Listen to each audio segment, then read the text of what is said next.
A lot of us, for our adult lives, have gotten accustomed to meeting our needs. So then the interesting thing happens is when we change the number to include what we want as opposed to only what we need. But that's only one level of freedom. When you get a taste of this, a sense of peace, a sense of clarity, like you actually have time to be, a lot of you are waiting to dream until you have the money. You have to dream first, then the money will fill the gap.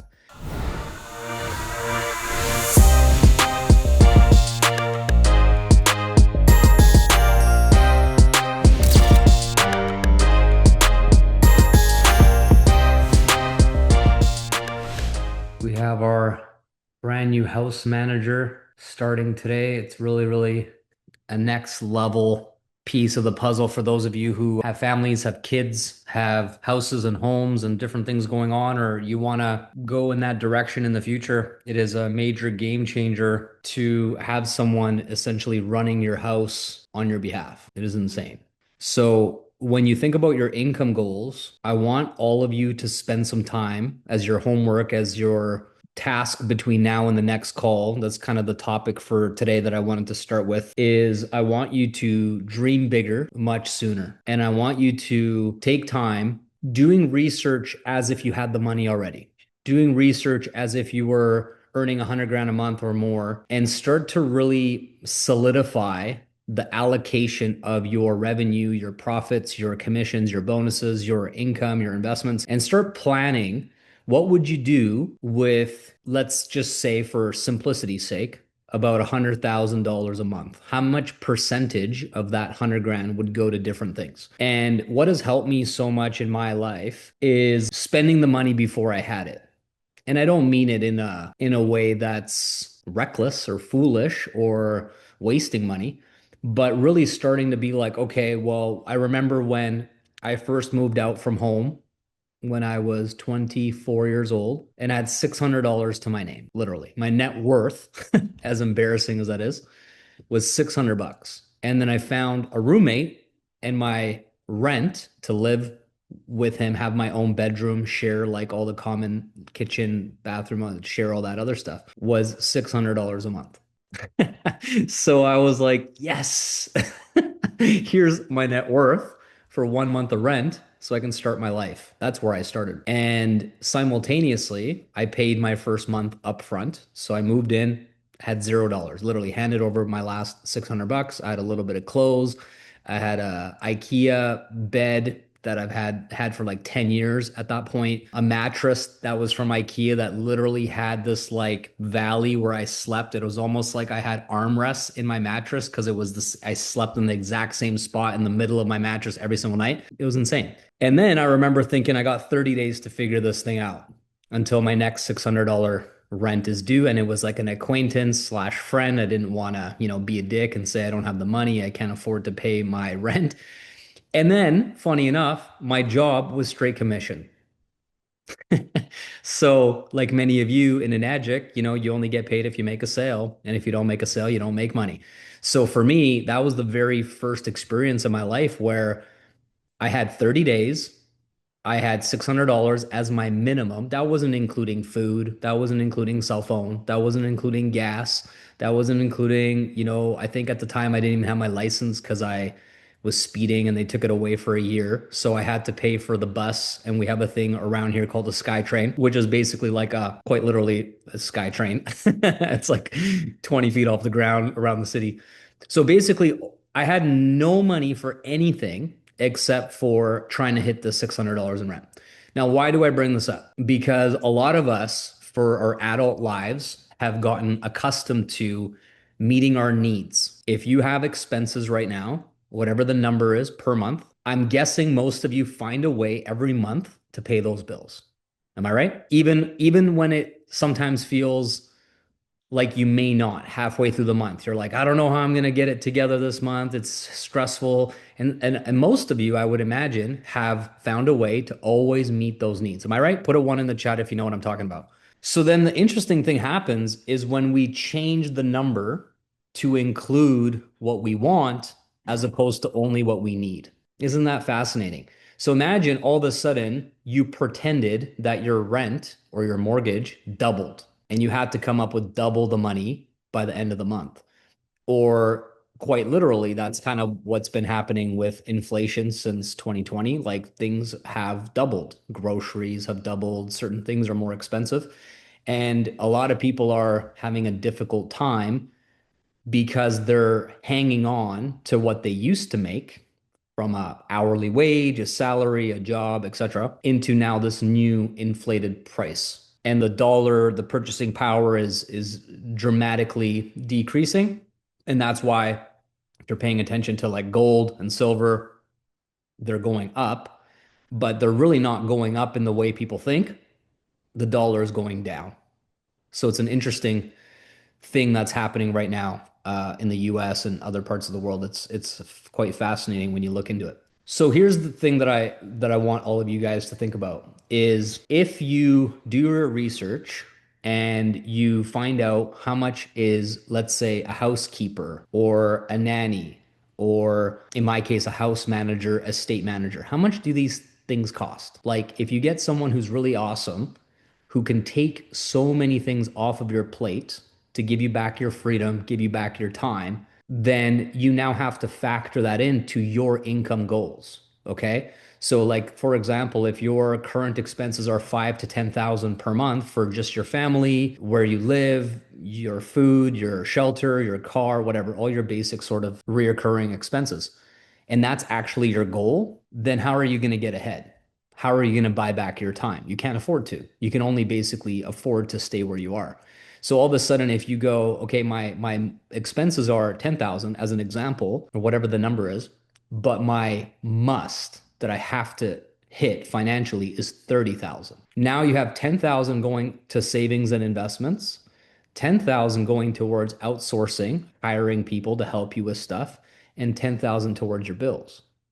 You see how that kind of changes everything all of a sudden? And you go, okay, so now my bills are 30,000. Oh, super scary. What a big number.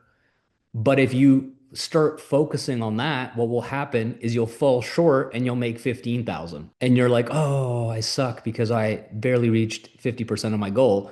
But it's probably triple what you would have made if you kept your goal at 5,000. Does this make sense what I'm saying? So sometimes we need to play these psychological tricks on ourselves. And people often associate freedom with quitting their job and having their business support themselves financially. But that's only one level of freedom.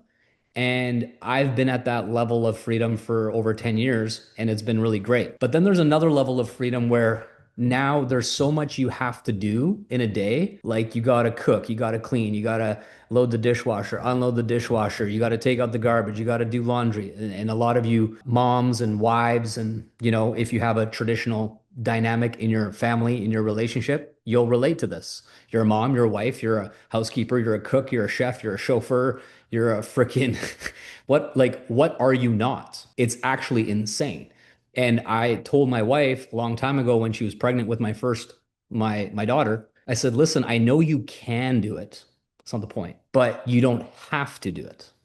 What if it just gets done? Would it matter if it was you or someone else?" And she's like, "Well, what do you mean?" It was just like this very foreign, like, what are you even talking about type of conversation. And then when you look at it from that perspective, there's certain things that someone else can't do for you, even if you paid for it. So, for example, I could pay a trainer to come to my house, but I can't make him lift the weights and get the results. I have to do the hard work. I gotta push my body. I gotta lift the weights. I gotta hit the PRs to transform myself, even though I have a trainer. If my trainer comes and I just sit around and I don't work hard, I'm not gonna get results.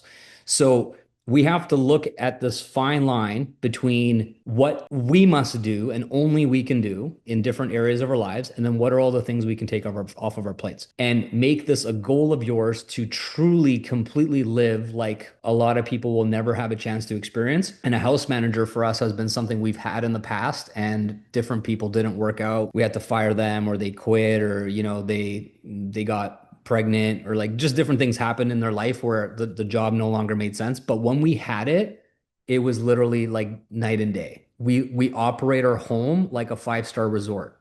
Like when you get a taste of this, and it's probably like $5,000 a month for someone who's like really good, between five and $7,000 a month, depending on obviously how much they do. But it will make you an extra $50,000 a month in terms of money in your business, but also just a sense of peace, a sense of clarity. Like you actually have time to be, like you can just like lay on the bed and read a book and not feel guilty about it because everything else in your house is done. Like all these kinds of things. So, what I want you to do is I want you to dream bigger much sooner. A lot of you are waiting to dream until you have the money. You have to dream first, then the money will fill the gap.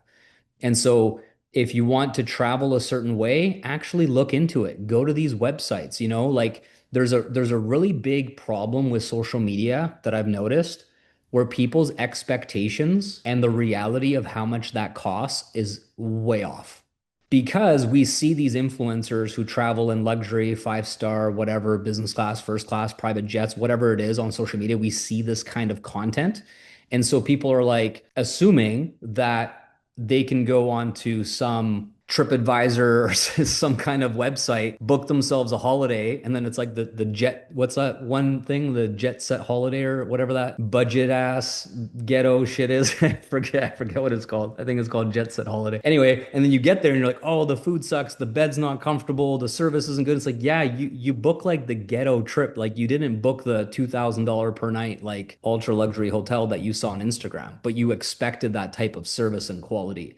So there's this huge gap between the reality of what something actually costs and what people think it costs. Does this make sense what I'm saying? So when you go do research and you figure out, okay, if I want to take a family of four people, five people, however many kids you have, if you have kids or whatever, and I want to travel from where I live across the world, I want to stay there for 2 weeks, I want to have these experiences, I want to have go on a boat or like get a tour of some beautiful place, whatever, and you actually find out the quote for that, you would be absolutely like most people would their jaw would drop that how much it actually costs to do that kind of stuff. But on social media, we have no context. So we're like, hey, that looks fun.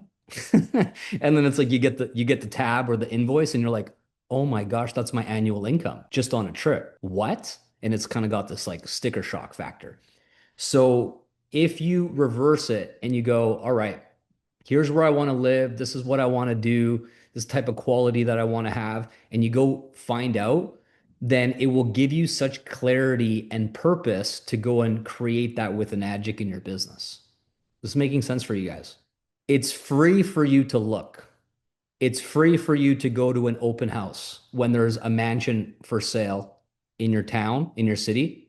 It's free for you to go have a look and walk around inside.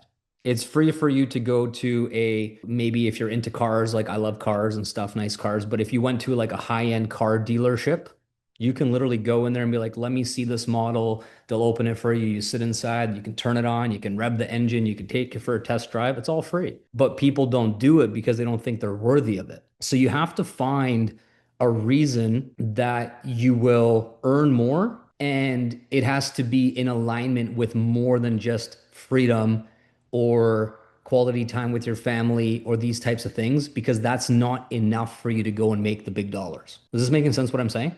Because technically, you could literally like, there's that story about the American businessman that goes to Thailand, the fisherman story. Have you guys ever heard this one? It's the fisherman story from Paul Coelho. I believe I put it on my podcast way back, one of the first episodes. And that has always just stuck with me so much, is like we could technically go from where we are right now and go straight to like the end result we want. And it's as simple as like moving to Asia, Thailand, Bali, some of these places where the cost of living is like 1/10 of America or first world countries. And you can kind of go straight to that lifestyle if you wanted to, right? So if that's your actual goal for your family, cool. But for some people, they're like, well, no, I actually enjoy where I live. I want to have that lifestyle in a more elevated place. Cost of living is higher, et cetera, et cetera. And then you got to go build it. So for me, I've only ever leveled up my income when I had a purpose for all of that additional revenue. It was never just like I was making X and then it doubled or tripled. And then I was like, whoa, what do I do with it? It was always like, oh, there's the money. I already have the plan for it. This is making sense. So if you don't currently have a plan that is specific and detailed and you've done the research and you're waiting to dream until you make it, you're waiting to dream until you're 682, 682-3, 682-5. You're like, when I reach that level, I will begin to dream big, you will not ever reach that level. Okay. This is an exercise that is so powerful and so valuable because you're creating your reality from a vision standpoint, from a planning standpoint. And then all you got to do is like bring it back. Okay, here I am. Here's the gap.